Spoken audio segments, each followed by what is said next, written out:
Do you want to become a true art master? Yes, not you. You are hopeless. I mean the people watching this video. I'm sure they do. To become a true art master, you should check out portraitartacademy.com. I've put hundreds of hours into creating useful tutorials, videos, ebooks on a website that can help you become better at art. Now let's get into the video. No more promotion. Agreed.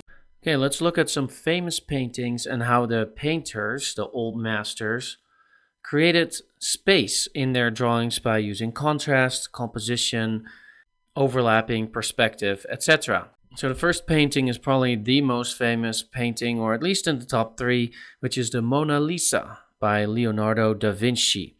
And you can see there's lots of overlapping. So first of all, there's this figure with this big background in there with mountains and a little bridge. And so I'll put all these arrows in there so you can see what I mean. So there's overlapping here. There's overlapping here of the ville or whatever that is.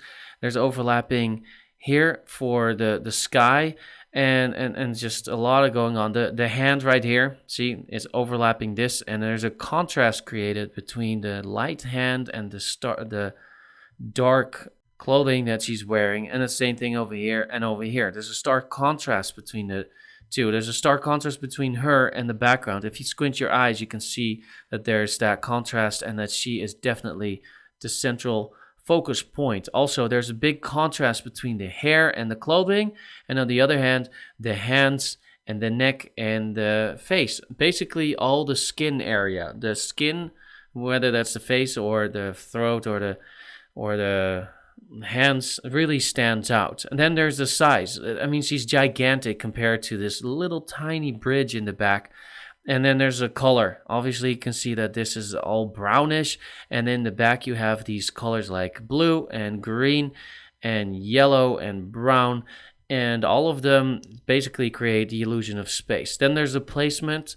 Of course, there's different, I mean, this is like this, it's like this little balcony that she's leaning on in front of the background. And so of course, the placement of the bridge and of this little road that swirls like that create the illusion of space. The next one we look at is The Last Supper, also by Leonardo da Vinci.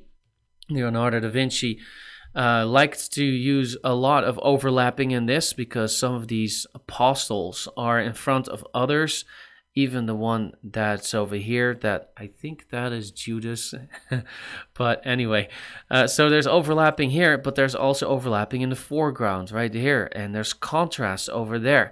And you can see that also this is a one-point perspective. All these things in the ceiling and all these windows all lead to one focal point right there behind Jesus Christ's head.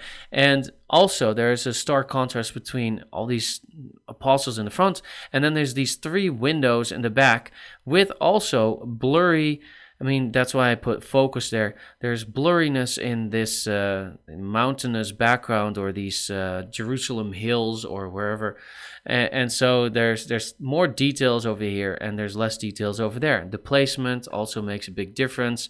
Of course, there's people who have pointed out this V and this one, as well as this one. There's like all these little V's, except for this one is the biggest one. And so there's lots to say about this painting that makes you wonder, like, yeah, he really put some thought into it.